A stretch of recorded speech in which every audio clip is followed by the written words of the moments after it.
ಅಂಬೇಡ್ಕರ್ ಸಂಘಟನೆಯಿಂದ doctor B R Ambedkar Jayanti ಕಾರ್ಯಕ್ರಮವು ಹಿರಿಯೂರು ತಾಲೂಕಿನಲ್ಲಿ ವಿಜೃಂಭಣೆಯಿಂದ ನಡೆಯಿತು.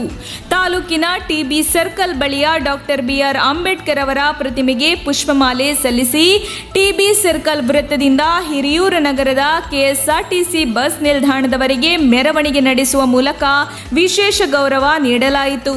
ಈ ವೇಳೆ ಯುವ ಸಮೂಹ ಕುಣಿದು ಜೈಕಾರ ಹಾಕುತ್ತಾ ಸಂಭ್ರಮಿಸಿತು.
ಈ ವೇಳೆ ನಮ್ಮ ತುಮಕೂರು ಜೊತೆಗೆ ಮಾತನಾಡಿದ ಹಿರಿಯೂರು ತಾಲೂಕಿನ ರಂಗನಾಥಪುರ ಗ್ರಾಮ ಪಂಚಾಯತ್ ವ್ಯಾಪ್ತಿಯ ರಂಗನಾಥಪುರ ಗ್ರಾಮದ ಉಪಾಧ್ಯಕ್ಷರಾದ ಮಂಜುನಾಥ್, ಅಂಬೇಡ್ಕರ್ ಅವರು ಹೆಸರಿಗೆ ಮಾತ್ರ ಸೀಮಿತವಾದ ವ್ಯಕ್ತಿಯಲ್ಲ, ಅವರ ಹೆಸರಿನಲ್ಲಿಯೇ ಒಂದು ಮಹತ್ವವಾದ ಶಕ್ತಿ ಇದೆ.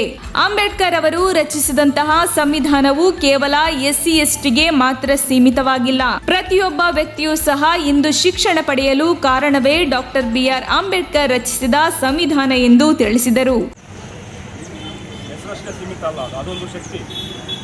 SC ST OBC schedule caste and tribes OBC ಅವರು ಏನು ಇವತ್ತು ಸ್ವತಂತ್ರವಾಗಿ ಸ್ವತಂತ್ರವಾಗಿ ವಾಕ್ಚಾತುರ್ಯ ಮತ್ತು ಶಿಕ್ಷಣ ಪಡಿತಾ ಇದ್ದಾರೆ ಅಂದರೆ ಅದಕ್ಕೆ ಕಾರಣ ನಮ್ಮ ಭಾರತದಲ್ಲಿ ಮೊಟ್ಟ ಮೊದಲಿಗರು ಅಂದರೆ ಅವರು ಕಾರಣವೇ ಅಂಬೇಡ್ಕರ್ ಅವರು. ಅಂಬೇಡ್ಕರ್ ಅವರ ವೈಶಿಷ್ಟ್ಯತೆ ಏನಂದರೆ ಅವರ ಜ್ಞಾನ ಇಡೀ ವಿಶ್ವದಲ್ಲೇ ಮಹಾನ್. ಅವರಿಗೆ ನಾಲೆಡ್ಜ್, ಸಿಂಬಲ್ ಆಫ್ ನಾಲೆಡ್ಜ್ ಅಂತ ಒಂದು ಬಿರುದನ್ನು ಕೊಟ್ಟಿದ್ದಾರೆ. ಕೊಲಂಬಿಯಾ ಯೂನಿವರ್ಸಿಟಿಯಲ್ಲಿ ಅವರ ಪುತ್ಥಳಿಯನ್ನು ಇಟ್ಟಿದ್ದಾರೆ. ಯಾವುದೇ ತರಹದ ರಾಜಕೀಯ ಒಂದು ಹುನ್ನಾರ ಇಲ್ಲದಂಗೆ ಅವರ ಓನ್ಲಿ ನಾಲೆಡ್ಜ್ ಆಫ್ ಸಿಂಬಲ್ ಅಂತಲೇ ಅಲ್ಲಿ ಒಂದು ಪುತ್ಥಳಿಯ ಕೆಳಗಡೆ ಬರೆದು ಅವರು ಕೊಲಂಬಿಯಾ ಯೂನಿವರ್ಸಿಟಿಯಲ್ಲಿ ಅವರ ಪುತ್ಥಳಿಯನ್ನು ಅನಾವರಣ ಮಾಡಿದ್ದಾರೆ. ಅದೇ ರೀತಿ ನಮ್ಮ ಭಾರತದಲ್ಲಿ 130 ಕೋಟಿ ಜನ ಇವತ್ತೇನು ಸ್ವತಂತ್ರವಾಗಿ ಬದುಕ್ತಾ ಇದ್ದಾರೆ ಅಂದರೆ ಅದಕ್ಕೆ ಕಾರಣ ಅಂಬೇಡ್ಕರ್ ಅವರು. ಅಂಬೇಡ್ಕರ್ ಸಂವಿಧಾನ ಮುಂಚೆ ನಮ್ಮ ಭಾರತದಲ್ಲಿ ಶೈಕ್ಷಣಿಕವಾಗಿ ಹಿಂದುಳಿದಂಥ ನಮ್ಮ ರಾಷ್ಟ್ರದಲ್ಲಿ ಅವರ ಸಂವಿಧಾನ ತದನಂತರನೇ ನಾವು ಪ್ರತಿಯೊಬ್ಬನೂ ಶಿಕ್ಷಣದಿಂದ ಬುದ್ಧಿವಂತನಾಗಿ ತನ್ನ ಕಾಲ ಮೇಲೆ ತಾನು ನಿಂತ್ಕೊಳ್ಳೋದಕ್ಕೆ ರೂವಾರಿಯಾಗಿರೋದು ನಮ್ಮ ಸಂವಿಧಾನ. ದಲಿತ ಸಂಘಟನೆಯ ರಮೇಶ್ ಕುಮಾರ್ ಮಾತನಾಡಿದರು. ಈ ಸಂದರ್ಭದಲ್ಲಿ ದಲಿತ ಸಮುದಾಯದ ಎಲ್ಲ ಸಂಘಟನೆಯ ಕಾರ್ಯಕರ್ತರು, ಮುಖಂಡರು ಹಾಗೂ ಅಂಬೇಡ್ಕರ್ ಅವರ ಅಭಿಮಾನಿಗಳು ಉಪಸ್ಥಿತರಿದ್ದರು. ವರದಿ ಮುರಳೀಧರನ್ ಆರ್, ಹಿರಿಯೂರು. ಅದು ನಮಗೆ ಮುಖ್ಯ ಅಲ್ಲ. ಈ ಹಬ್ಬ ಇದೆಯಲ್ಲ, ಬಾಬಾ ಸಾಹೇಬ್ ಅಂಬೇಡ್ಕರ್ ಜಯಂತಿ ಇದೆಯಲ್ಲ, ಇದು ವಿಶ್ವದ ಹಬ್ಬ.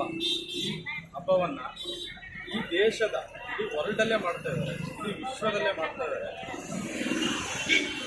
ತುಂಬ ಅದ್ಧೂರಿಯಾಗಿ ಆಚರಣೆ ಮಾಡ್ತಿದ್ದಾರೆ.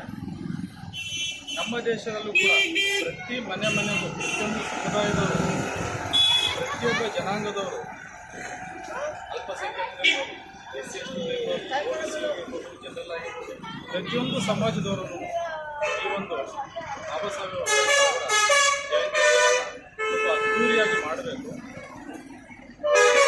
ದುರದೃಷ್ಟ ಏನಂತಂದರೆ ಈ ಒಂದು ಆಚರಣೆನ ಕೇವಲ ರಾಜಕಾರಣಿಗಳು ಅವತ್ತಿನ ದಿನ ಮಾತ್ರ ಅವರ ರಾಜಕೀಯಕ್ಕೋಸ್ಕರ ಬಳಸ್ಕೊಂಡು ಮತ್ತೆ ಬಾಬಾ ಸಾಹೇಬರ ಮತ್ತೆ ಬಿಡ್ತಾರೆ.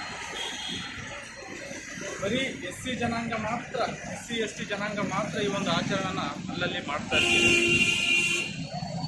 ನಾಳೆ ಈ ಒಂದು ಏಪ್ರಿಲ್ 14ನೇ ದಿನ ಇದು ಮುಗಿದ ತಕ್ಷಣ ನಾಳೆ ಅಂಬೇಡ್ಕರ್ ಯಾರು ಅಂತಲೇ ಕೆಲವರಿಗೆ ಗೊತ್ತಾಗೋದಿಲ್ಲ.